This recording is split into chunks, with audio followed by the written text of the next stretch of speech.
Welcome, everyone. My name is Esther Lee, President of Chinese American Heritage Foundation and National Executive of Chinese American Citizens Alliance, CACA. We are excited to have CACA co-host this webinar.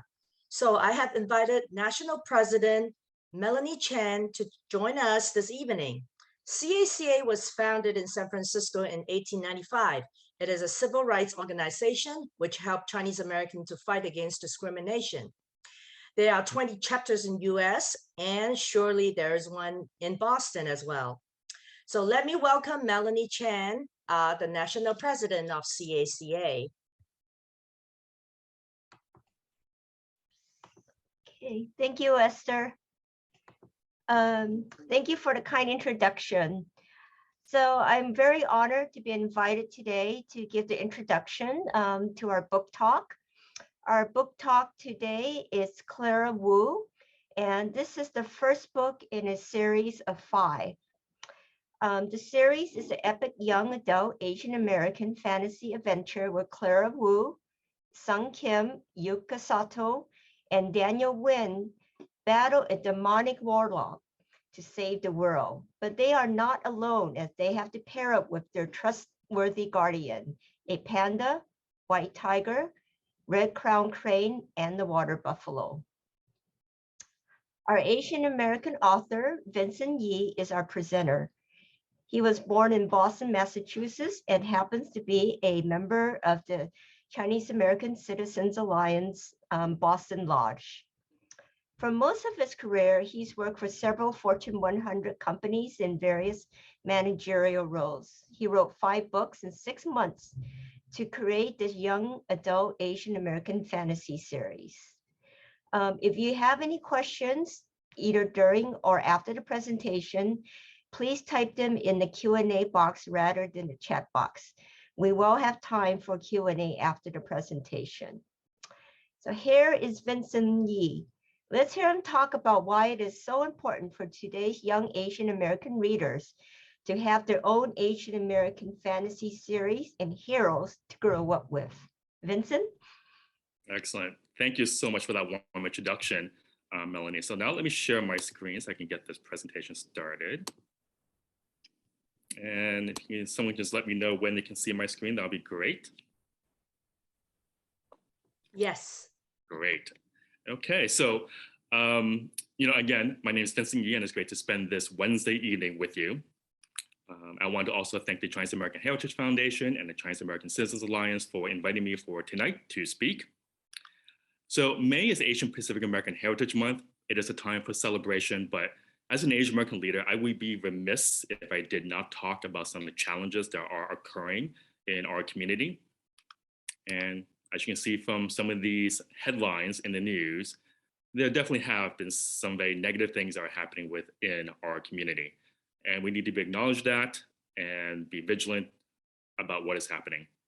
And we also need our allies to be empathetic as well. But as an Asian American community, we are always about resilience and hope. So I'm going to talk about Asian representation today. And give me one moment here. So I want to talk about Asian representation and what it means in a relevant sense. So I think one thing I want to say is we are invisible as a community. In this NBC survey that was taken not too long ago, actually, I believe it was late 2021, 42% of Americans could not name one Asian American celebrity or someone who was famous. Of the 58% who could name someone, the names that usually came up were Bruce Lee and Jackie Chan, and they are legends in their own right, but no one recent. And again, are we invisible? So I think one of the things that's happening across the country, which is great, is a lot of Asian American groups are lobbying their state legislatures to include Asian American history within their curriculum. Illinois just passed, New Jersey, Rhode Island, and I believe Connecticut just passed last month as well. And what's great, an organization like Make Us Visible is doing all this groundswell of work, but we have 46 more states to go. So there's a lot of work and a lot of catch-up work, to be frank. So one of the things I want to talk about is Shang-Chi. I hope that many people on this webinar has gone to see Shang-Chi, and which debuted in September of 2021. And even though this was a pivotal moment within the Asian American community, so much excitement, so much social media, so much buzz, a lot of my non-Asian friends had no idea who Shang-Chi was or that it was even playing on Disney or in the theaters. And that just made me ask, what is it that they're not seeing and why are we invisible to them? But I can tell you for these kids who went to see Shang-Chi, they were elated, they were excited to see someone that looks like them, and not just Shang-Chi, but Xiaoling, Awkwafina, Michelle Yeoh, Turner Long in the entire movie. And they saw themselves in this movie being a hero. And that is an amazing thing for these kids. So that's what I mean by being relevant. We have to be relevant in the mainstream, in the moment. So I'm going to talk about really quickly, sum up some things in the media for 2022, and we're only 5 months in. So top left-hand corner, we've got Ming-Na Wen, who is in the Book of Boba Fett. Kung Fu season 2 is playing right now, and I believe that season 3 is also renewed as well. Chloe Kim, Nathan Chan, they brought home the gold for the US, but I do want to stop here for a second because Chloe Kim, so when she brought home the gold in 2016, she was bombarded with anti-Asian hate comments in her text and what have you, and really affected her mental state where she had to basically sign off of social media. So here's a Korean American that brought home the gold, but people were telling her to go back to her country or that she should stop snowboarding and let white girls get the gold. And that's just horrible. And considering that she was 16, that's a horrible experience for a teenager. The Cleaning Lady is on Fox. The great thing about this is a first time that I believe that there's a Filipino themed show on TV, Turning Red by Disney, just came out a few weeks ago. Everything, Everywhere, All at Once, starring Michelle Yeoh, also came out a few weeks ago, and it's great. I put Shohei Ohtani here, even though he's Japanese, but he's playing for the Angels. So for those who you may not know, Shohei Ohtani is a pitcher and a batter, and his stats are on par with Babe Ruth, if not better. But have you heard of him? The news coverage is just so limited. So are we invisible? And on the right, we have Rise, which is a great book that just came out. And it's a 500-page book that documents contributions by Asian Americans to pop culture. But 500 pages of Asian Americans, and we are still invisible. Think about that. Now, the last row, this kind of goes to my, how should we say, food, love of food. So on Top Chef, there are 5 Asian contestants on Top Chef this season alone.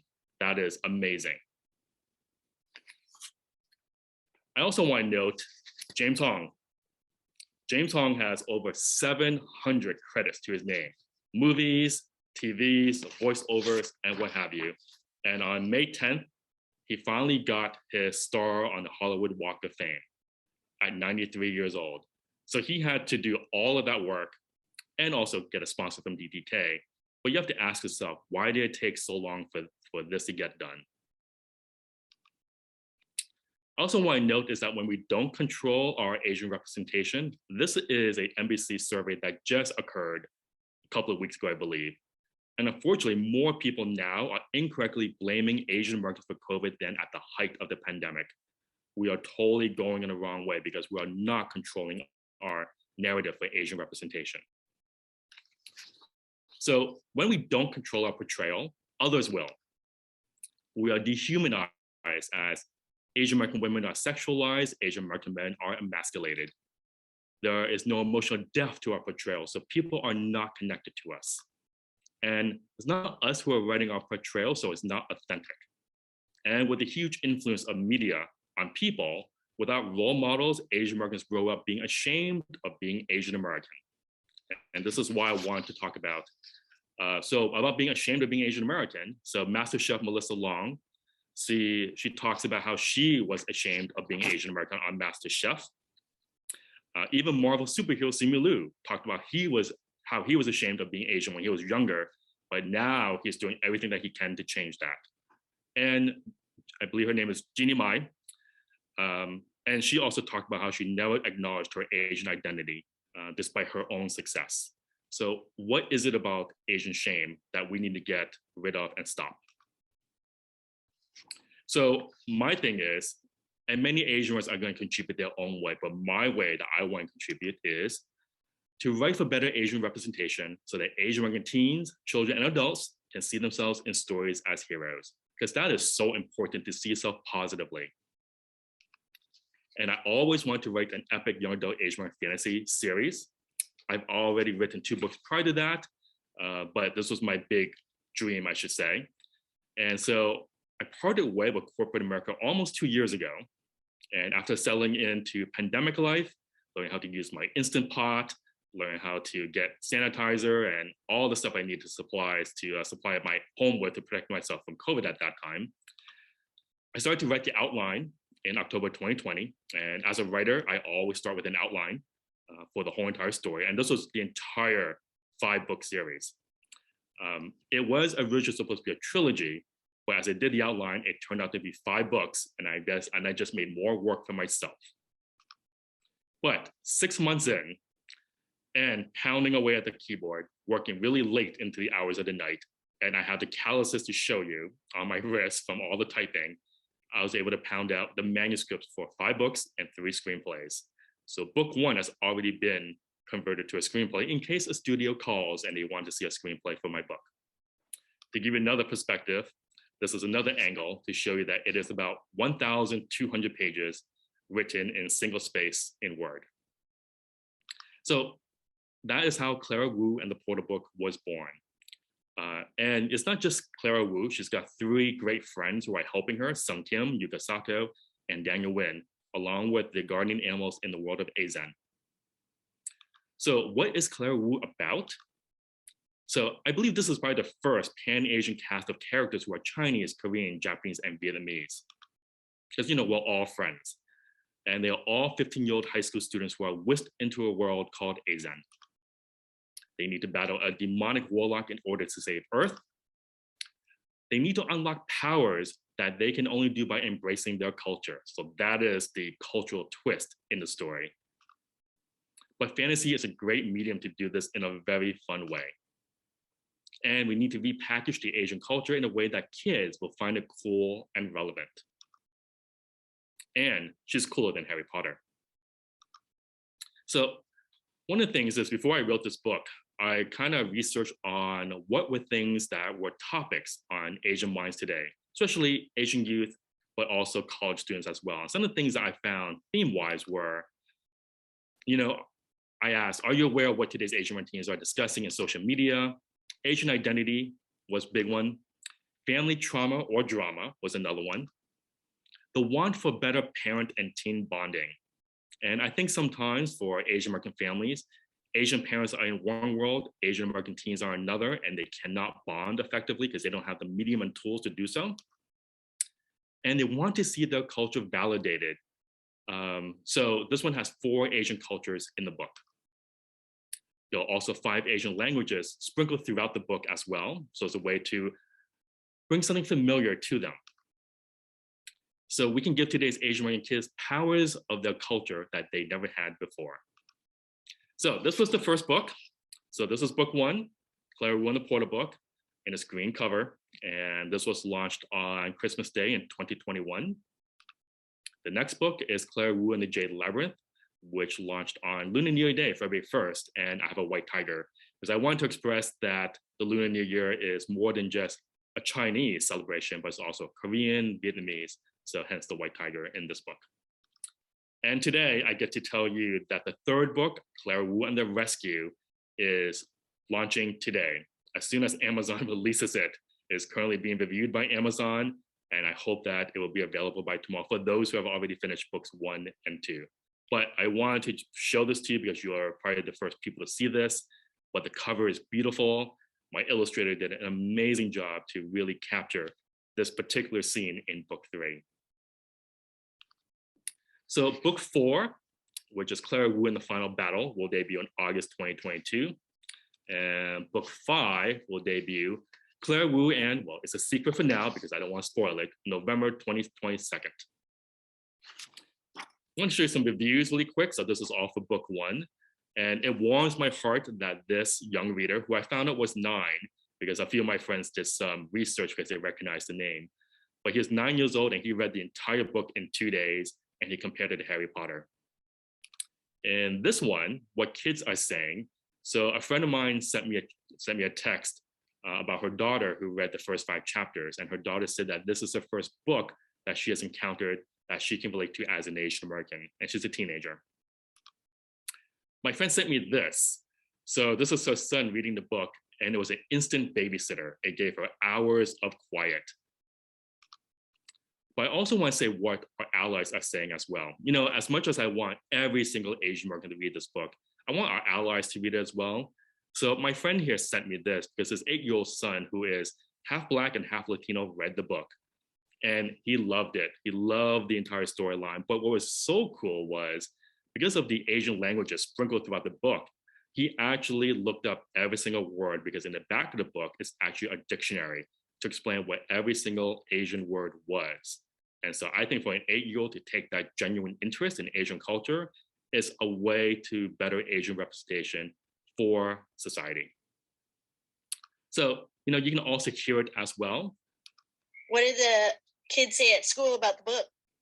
The librarian said that she read the first 3 chapters and it was really good. And my friends, even on the first page, they said that they're very interested into it. And it's new in the library because I donated it, because it's for Asians, and you help them being noticed. To be noticed, Asian representation. So, you know, I wanted to speak about that because what I just showed you was a young child gravitating towards the book because she knew that the characters were Asian, and they knew that, and she knew that they were going to do great things. So as I grew up, you know, I grew up with Narnia, A Lion, the Witch, and the Wardrobe, grew up with Lord of the Rings, grew up with Harry Potter, and they're all great books, but none of them were Asian American. So during those times when I read these books and in my formative years, I didn't have any Asian American heroes in my head doing these things in my mind. And I wanted to change that. And that's one of the reasons why I created Claire Wu and the World of Azen. So that's why Asian representation matters. And I want to also say, because so many of us are trying to build a stronger Asian American community, but we can't do that if the current generation grow up being ashamed of being Asian. And, you know, yes, they may grow out of it in their mid-20s, late 20s, but then we lose 15 years to influence them in a positive way. And we have to rebuild, and we should not have to be doing that anymore. So one of the things I want to do about this book is to stop Asian shame. So one of the great things about this book is the exposure to the Asian culture. You know, as I mentioned, you know, one of the great, because it's fantasy, you're going to be exposed to Asian animals and monsters that you have never read of in another Asian American fantasy story. So a lot of these monsters are taken from Asian folklore across the different cultures, and they've been folded into this fantastical, immersive adventure story. So just really quick, you know, as we near the end here, and this is going very fast, you know, I will attend, you know, if you want to help me to spread the word on Claire Wu, I will attend any organization's event to promote the book over Zoom. Buy for your kids, buy for your nieces, buy for your nephews. If your company has an ERG, a Berg, or affinity group, more than happy to do an event today. I just did one for Eversource earlier this afternoon, so this is a double header for me. Tell your Asian mommy group. A few of my friends are doing that as well. That definitely when their kids enjoy the book. And because when kids get to read the book among their friends, they can talk about the book, the characters, and that's what makes it fun. Are you a high school, college student? More than happy to attend any event over Zoom as well with your organizations. And just in case, if you're interested in getting book 1, I want to ask that you not purchase it until, that should be June 6th though. So that's a typo on my part, from June 6th to June 10th that week. The reason why I am doing a campaign during that week to try to muster up sales to see if I can break through some of the bestsellers list. Smaller ones, I don't think I'll reach the New York Times bestseller, but there are some smaller bestsellers lists I do want to try to break through. So that's a thank you from me. And I want to also thank Esther and Wilson for their tireless effort in putting all these webinars together. And if you want to know more about the book, please go to clairewubooks.com. Also, all of the handles, I have most of the handles, Claire Wu Books on Instagram and TikTok. Not much on TikTok yet. That will be coincided with the campaign in early June. And of course, I have the Facebook page as well. So thank you so much. I'll stop the share here. Okay. Well, thank you so much for your presentation. You presented really fast. I think the one earlier helped me to prep for this. So Okay, yeah. So do you think writing actually is your passion when it was at your younger age? Or So- it's really the Asian, representation that get you motivated?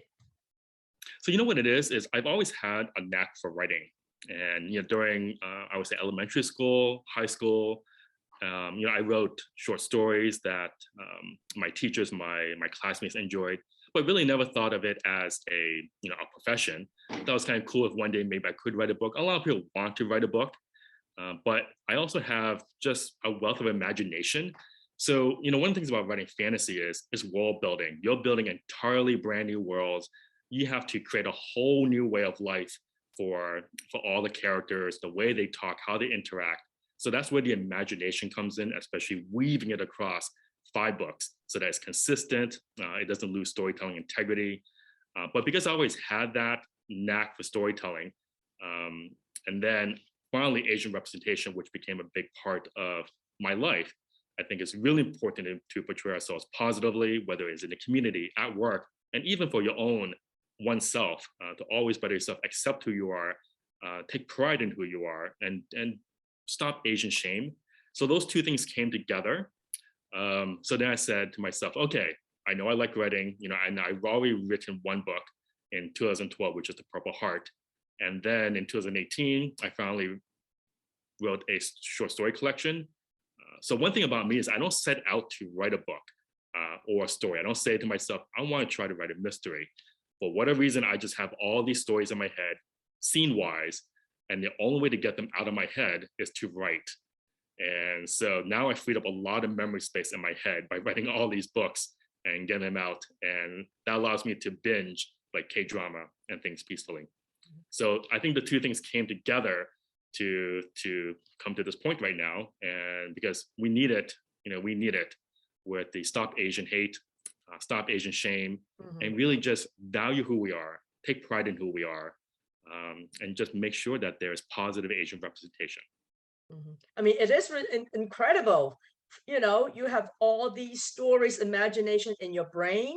Yeah. And did you say, how long did you finish these 5 books? 6 months? 6 months, the first drafts. First drafts. So first drafts of the 6 No. books. I mean, But 5 books. Exactly. But the great thing about writing it all, I could finally see it, right? I saw the entire storyline from beginning to end. And what's great is the characters grew and developed and matured as I wrote, right? The personalities came through, the world building came through. And don't forget, the other characters are also pandas, white tigers. Their maturity, their characters also came out as well to make a really immersive story. And so that's the great thing about seeing it all through, because then allowed me to do the editing becomes much more easier, because I could see where I need to make things just more consistent with the storyline and made it much more efficient. Now, I will say though, I may have a first draft, but each first draft goes through probably 4 or 5 edits by me. Then it goes to my editor, who's also Asian American. That's, if you don't mind, I'll just want to take a few moments. I think what was great about creating the story was that I got so many other Asian Americans to work with me on the story. So my editor is also Asian American. She's a Cambridge editor. Her name is Felicia Lee. Then my illustrators, they're all Asian American as well. And they told me that this is the first time, or very few times, that they had the opportunity to work on Asian American characters in my illustrative purpose. My voice artist is also Asian American. So for those who want to listen to the first 6 chapters of my book, you can just go to clairewubooks.com and hear her voice the characters. It's amazing. She had to voice 10 different characters, but she did a great job. And then all the people who helped me translate, my friends who are Japanese, Vietnamese, Chinese Mandarin, and Chinese Cantonese, and Korean, they all helped me to make sure that the translation was as accurate as possible to make it Pan-Asian and Pan-Asian language in this story. So that was really cool to get Asian to come in to work on this. So the illustration you talked about, it just popped up in your mind, and you just tell your friend to like start drawing this. Well, what I did was I did a sketch, right? So I Oh, had you did a sketch first. Okay. I had certain scenes that I knew would be good for the cover, and and then I would sketch those out and see if the illustrator could bring out to life. And for this particular one, book 3, definitely brought to life. I think you can see how that cover really is much more engaging than the other two. That's a beautiful cover. Yeah, the that's other a beautiful cover.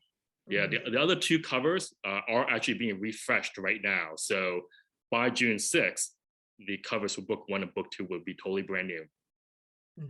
Okay, so we have a few questions. Sure. How do young students inform their parents that instead of being a medical student, they want to be a writer? Also, that's interesting, right? So you ask so I guess the question is this: who's asking this? Is it a parent or is it a Asian American teen or college student? I will assume that it is an Asian American student. It's going to be challenging, let me tell you. As an Asian American son myself, I don't think at that time telling my parent that I wanted to be a writer would have made them happy. But the whole thing is I had to do this part-time as well. I had a full-time job, and it can be done. I will also say depending on your position in life and depending on how you write, you can square time away. So for example, if you want to write all day Sunday, to be that disciplined. There are many ways. I've met many writers over the course of time, and they have different ways of writing. Some use an outline like me. Some write just clear stream of consciousness, and that's their way of writing. And some people just write 1 chapter at a time, or something like 2 pages a week. So there's so many different ways to write. But what I would say is find some time. You have to basically carve out that time to write. And you can do it while you have a full-time job as well. There's nothing that prevents you from doing that. And like I said, it is going to take some time to find a literary agent. So I'm self-published. I tried to get the literary agent, but just like Hollywood, the publishing industry is also very challenging for Asian American writers to break through, which is why so many Asian American writers have to go self-publishing and do their own marketing. Because right now, when I did my research, there's probably less than 100 Asian American authors that are relatively well known in America. There are a lot of one-book wonders out there as well, so I kind of exclude them because they wrote 1 book and then they couldn't come up with another. But people who write as a career, there's not that many, and they're across different genres. And nonfiction and fiction are 2 very different things. Especially in fiction, it's actually a much smaller number of Asian American writers out there. But the whole thing is there are a lot of Asian American writers. We just have to break through. And this is from Wilson. He said, congratulations, Vincent. We need more writers like you to share the story. Is there an Asian American Writers Association? So there are, one of them is AAWW, Asian American Writers Workshop. Oh, okay. So, and the thing with these workshops, they're great. The question is, are you in the same area to try to associate with these workshops? So I think one of the challenges is there are not enough. Other community groups, so this is one thing that's great about the Black community is as they started getting into the arts, they supported themselves. They opened up bookstores and they opened up publishing houses, mind you, small ones at that time, studios, but they were so fervent about supporting their own arts. And we need to see that same kind of energy within the Asian community as well. Because I think one of the things is that Asians just don't expect to see themselves as characters in stories, books or movies. And we're starting to change that slowly, but we need to do it faster. But it all starts with content, right? It's all about content creation. And we need to find those Asian American people who have the time, the will to do this, because it does take time to write. I may have written 5 books in 6 months, but that was because of the pandemic. It allowed me to hunker down, but other people may not have that time to do that. But whether it's 1 book a year, go for it. And Wilson believe if there's none, you should start one. Yeah, And that's we'll good. support you. Sounds good, Wilson. Okay, and next question. You think film deal for Clara Wu? You know, that is the dream of every single Asian American writer, especially in the Yeah. realm of fiction. Mhm. So that's one of the reasons why I took the time to convert book one into a screenplay already. You know, should somehow, some way, book one takes off sometime this year, or it catches the attention of the right person. Because the thing is, this is most studios or a person who could pitch it to a studio, they won't read a book. Now, they may read a book on their own time and then discover it that way. But usually what it is if they hear from someone and they need to pitch it to a studio, they need a screenplay in hand. So having a screenplay ready to go allows me to pounce on that opportunity should I find one. So that's another thing as well. If there are people on this call who know people in studios or film directors, by all means, contact me, please. Mhm. Okay. Just curious, would you be able to share with us how one of the character that like you imagine, like how does it start? Like what kick in your mind that let's do this character? Gotcha. Like would there be No. one of them you can share with us? Yeah, no, that's a good question. So for me is I don't envision the entire book in my head. So speaking of specifically like Clara Wu, I saw images in my head. You know, I saw Clara rebelling against her Chinese American mother in the kitchen. And I saw her in other scenes as well. So she became the pivotal character. But then because of her, I saw how the other characters interacted. And then they were all fragmented scenes. And at that time, when they're just in my head, they're probably all out of order as well. Hmm. So until I could finally spend the time, do the outline, and try to piece those scenes together to create a storyline, that's how I create it. So I usually see these really dramatic scenes. I was like, wow, that's a dramatic scene. How can that be a story? And I take that scene, I try to expand it out, and I think the other scenes expand those out and usually connect in some way. And that gives me the premise for a book. Wow. Wow, Yeah. interesting.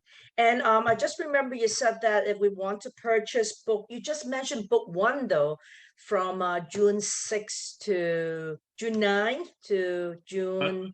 So the week of June 6th, the week of June We are 6th. June 6th. So what about if we want to purchase book two? Is that also within that category? Actually, of no, time so or that's a no? good question. Yeah, so that's a good question. Well, the whole thing is this, you have to read book one before you read book two, right? Because they're Right. Oh, because I purchased book one. I haven't purchased book two yet. So I want to know if I should purchase that you know what? with So I that guess time frame. so here's an option. Other people have brought this up as well. Because the new covers are coming out, what's available on Amazon now for books one and book two will go out of print. So they become limited editions. So if some people told me yesterday I was at an event that they're going to buy it anyways, just because they know it's going to go out of print and then buy the new covers on June 6th. But it's more important that book one, because it's all about the sales. It's all about the sales of book one and the numbers. So my goal is to try to sell 1,000 books in that week to try to break some of the bestsellers lists and see if we can break through. So hopefully. But then to your point, you can buy book two and book three now if you want to. But book one is probably the most important book to purchase between that week, the week of June 6th. I see. Yep. Okay, let me see. Is there another question right here? A number of Asian American professionals write books in their field of studies, like Stanford Professor Gordon Chang on the Chinese World building the Transcontinental Railroad, and University of Minnesota Professor Eric Lee on Asian American civil rights struggles. Unfortunately, there are not many factorial writers like you. It takes a lot of faith to quite a good and high-paying job and following your dreams. So we need to encourage 100 more Vincent Yi. And I would welcome it. We need more Asian American writers. And so I look at it this way. You go into any bookstore or you go to Amazon, there are hundreds, if not thousands of writers who are making a living. It's just unfortunate the publishing industry is just not as open to Asian American writers just yet because they're looking at it from a white perspective, and they may not get our stories or understand it. So that's why we need to have a groundswell, grassroots effort to support Asian American writers who are trying to do something really big. You have to think big, and I think right now for Asian representation, we have to think bigger because the challenges are bigger as well, and especially we want to give positive Asian representation for today's Asian American kids, teenagers, and what have you. The story has to be so much bigger, and that's why I joke, but also serious. Clara Wu and the world of Azen could be bigger than Harry Potter. Yep. Yeah. Yep, I agree. Yeah. So so you think but because you have all these image in your mind, so I Right. think it's like you're bursting it out, so it might be easier for you, but I don't think it's easy as for any other writers, right? Some writers are also, it all depends on the writer. So Chloe Gong, she's also a writer as well. She can write really fast. And there's this meme out there, this Asian meme that says, if something can be done, an Asian can do it faster. So there's a meme, there's a funny meme. But I think the whole thing is there are different writing styles, and they have to find the best writing style that they can do. Some are going to be really adept, and we call them prolific writers. And then there are going to be some who write at their own pace, which is entirely fine. But as long as they come out with a quality product, I think that's great. So then the whole thing is write in your own way, just get the stories out. So you are Asian American writers, and you wrote about Asian representation. Do you think when you're moving forward, do you think Asian American writers should not just focus on Asian representation stories? I mean, do you think it's a breakthrough that we shouldn't let people think, oh, Asian only write about their stories? Right, but let me reverse it this way. White writers only write about white stories. Right? Yep. Because they're writing from their experience. Now, that doesn't preclude the possibility that we could write a story that happens to have an Asian American lead, and then there are other stories who are non-Asian. It can totally be done. I think one of the challenges there is you're going to have an Asian American who's going to write from the perspective of, say, a person who's white and Irish. And are they going to have that background to write it authentically? Because as Asian Americans, we complain that white writers or screenwriters are writing Asian people, but are not writing about Asian people authentically. So that whole logic also comes back onto us as well. I look at it this way, our Asian American perspective, our Asian American being, our stories, they are valid stories, and they're great stories. Because look at Squid Game, right? Squid Game took the world by storm, but it was written from a Korean perspective. They were not writing from a white perspective. They wrote an authentic Korean story, but the storyline was just so powerful, and it just engaged so many people. It's very much the same thing with Parasite. The reason why that is positive, genuine Asian representation is they wrote it from a Korean perspective, full storyline, without thinking about any other perspective, and the storyline in itself became the driving factor. So, Okay. yeah. And one question, I really think young people in China, Taiwan, Hong Kong, and Singapore would like to read about Asian American stories. So your market can be much bigger than a white writer. Agree? No, and that's great insight, right? I think and the whole thing there is, can I get marketing? Can I get the support? Can I get it translated as well?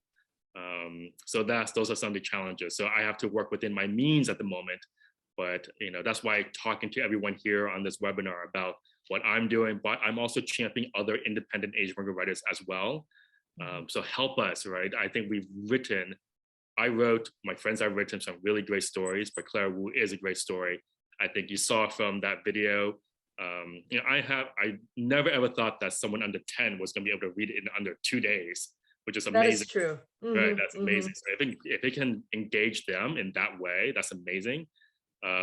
So the kids are loving it from what I've been told. Is a great babysitter from what some of my friends have told me. And so if you can get them that young, I think it's a great thing. And one really cool thing, I'll share this story. So a friend of mine, she's Taiwanese and her husband is Korean. So the mother, because during the pandemic, she decided to read the book to her kids. And so she's reading the book and the kids are having a great time. It's a great bonding experience for the mother and her two children, who were 9 and 7 at the time. But because she's reading it out loud, as she tried to pronounce the Korean words, she wasn't pronouncing it correctly. So her husband, who's Korean, came over, "What are you saying?" And so when she pointed to her, she said, "No, that's how you say it in Korean," in a nice way, of course. And it got the father involved as well, because he could finally see this book was showing his children both sides of their cultures. So I thought that was a great family bonding moment. This is from Jessica. Thank you for your dedication and passion for Asian representation, Vincent. You are lifting up the entire AAPI community. Can you talk to us about what we can do to push more boundaries? Yes, more boundaries. I think what it is, and that's a big question as well. One is to tell authentic stories, but then two, the other thing is we need to get the word out. I think that's the biggest challenge, is to get the word out. And then we also need to get help from our own fans, right? So you saw in the video earlier, the young girl there, she actually took it upon herself to tell the librarian to get the book. And then when the librarian got the book and the librarian told her it's in the library, she was the first one to check it out and she was so excited. So, you can get that. And breaking boundaries also, I'm trying to think of it from a writing perspective. One, to get into genres which we are not just present in. The stories are there. We, Asian Americans, we live lives just like anyone else, but we're just not in, say, mystery or horror, those kind of genres. I'm not saying those genres, I just use those as examples, but we can be in other genres and we need more of that. There's not going to be one Asian American story or movie that's going to represent all Asian Americans. Crazy Rich Asians was never meant to represent the entire Asian American community. So that's why I say we need a library of Asian American books and films, and we need Asian American writers, directors, screenwriters to do that. But if anything, the biggest boundary is getting the books also made into films, because books are great, but films is much more easily consumable because of the visual component of it. Thank you, Jessica. This is a comment. Some of the white movies and books you mentioned earlier stole ideas and theme from historical Asian novel. That's a really good point, because I would say that Star Wars also borrowed a lot from Asian culture, because they, the Jedis and the things that they wear look very much Asian, and the philosophy is also very much Asian as well. So I agree. Right. But then to that person's point, that's why we need to take control of our Asian representation and write our stories. So yes, I agree. We need to write our own stories and stop letting other people borrow and write our own stories for themselves. And also it says that the storyline from Star Wars are also from an Asian novel. Yeah, exactly. Very much so. Yep. Okay, so that's all the question right now. Do you want to, Vincent, maybe wrap up a little bit more give us a little more on your 4th and 5th book, like when they're coming up, and things that we need to know, or you can share? Sure. I mean, I mentioned it before. So book 4 is coming out in August. Book 5 is coming out in November. There are a number of people who ask me why I'm trying to get them all out quickly. So there's a few practical reasons as well. And as mentioned, there's a lot of work that goes into it to try to get a book out. Even just like, so for example, as the one I was telling you this weekend, I was working on the formatting for the manuscript to get it up onto Amazon. Once the manuscript was done, it was still probably an additional 100 steps that I had to do to the manuscript to fit into the template to get it uploaded onto Amazon along with the cover. So there was a lot of things going on. So there's a whole, I think what's great for people is for like authors like me to talk about the behind the scenes of getting a book written, getting the editing done, formatting, getting onto Amazon, and creating a real product. But then the marketing, and I think the other challenge is that writing a book is hard, marketing is a lot harder. So that's why I thank you and Wilson for letting me speak to you tonight, and hopefully other people will also find ways to get me to speak at other events as well. And I also think the practical reasons, once I'm all done, I don't have to worry about the editing. So one of the last phases of editing is that I have to proofread the manuscript out loud, not once, not twice, but usually 3 times reading the book out loud. And I can only read for like 3 or 4 hours straight before my throat gets parched and I have to drink water, and I will have to rest for a night before I begin reading again. So there's a lot of effort that goes on in the whole entire book writing process to create a quality product. So yes, so that's part of the whole behind the scenes and what have you. Well, thank you very much, Vincent, for your hard work for the Asian representation. We really appreciate all you have done. I see Wilson raising his hand. Raise your hand. I don't know why, but he's raising his hand. I was just wondering, are you going to do other stories that's going to be a little different from Claire Wu? I mean, I'm not saying that we're typecasting you, but do you have like other imagination themes, ideas going on that's different from Claire Wu? Yeah, no. So that's a good question. So so one thing is I would invite people to look at my other books. So I think the great thing about the Tamago Stories, which is a collection of 8 contemporary riveting Asian American short stories, is that you have 8 short stories there, but they are across different genres. They're family drama, that's medical, legal drama, that's even a crime thriller, there's also a sci-fi and a rom-com. So in that book alone, you're going to read 8 different Asian American stories. So I kind of have a library, and then the first book, The Purple Heart, which is about the Japanese American experience during World War II, it's a story about patriotism and loyalty, woven into a story about love and courage, right? It's about a Japanese American woman who meets a Japanese American while they're interned or imprisoned, I should say, during World War II. And they fall in love, but then they're separated because he decides to fight in World War II for the US Army in the 442nd. And that isn't a novel itself. That's my first book. At first, I thought that was going to be the only book I would write. But if you read the reviews, it's definitely an emotional, heartfelt story. Now, in terms of future stories, Wilson, so it really all depends. I'm really hoping that I can make this series because there's 5 books, and it required a lot of sacrifice on my part to get this out. But it was my commitment. I wanted to get it done for Asian American youth readers, to give them heroes. But I do have probably 8 more short stories or potential novellas in my head. Wow. Yeah, 8 more. That's the whole thing, right? Is what's really funny is once I get the story out, my mind doesn't think about them anymore. But these 8 short stories or novellas are still in my head, the scenes. And again, if I can get Claire Wu to a point of success, I potentially have volume 2, Clara Wu, but another 5 books to continue the series. But that's wonderful. Yeah, but I will not be able to get to that until I can try to make this one successful. Of course. Yes. So without asking Esther for permission, I think we can work with towns and cities around the greater Boston area that has a large Asian American population.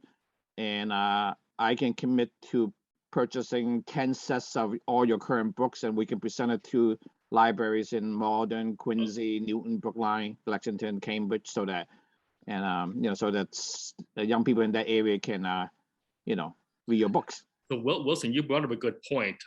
So you don't want us to do that. You want them to purchase books. No. I wanted to share this with you because Eversource, the company that I presented today, they made a commitment to buy X number of books. Wow. For libraries as well. Oh, okay. So that's great. Let me do this. Let me think about how I can look at that as a program. Yeah. And getting these books more into the libraries, and that'll be a great thing because we can actually do it for all 6 New England states, New York and New Jersey as well. So, Eversource would like that, because that's let's all. Work. We're happy to work together with them and jointly develop a program and invite you to these cities and really amplify, your voice, our voice collectively. Yeah. I Well, welcome congratulations, that. Vincent. We're really, really proud of you, honestly. Thank you. I know you're just saying that because you want me to make dinner for you again. That's a little secret. Okay, so again, Vincent, thank you very much for Thank you for having me. sharing, your series, series, Claire Wu with us. And thank you for all the attendees. And this is being recorded, and it will be posted on our website probably by the end of this week. And so feel free to share with your friends or re-listen to the video again. So thank you very much, and everybody have a good night. And we still have more webinars coming up. Our website is chf.us. Hope to see you guys again. Thank you so much, everyone. Have a good night. Good night. Bye, guys. Bye-bye. Good night.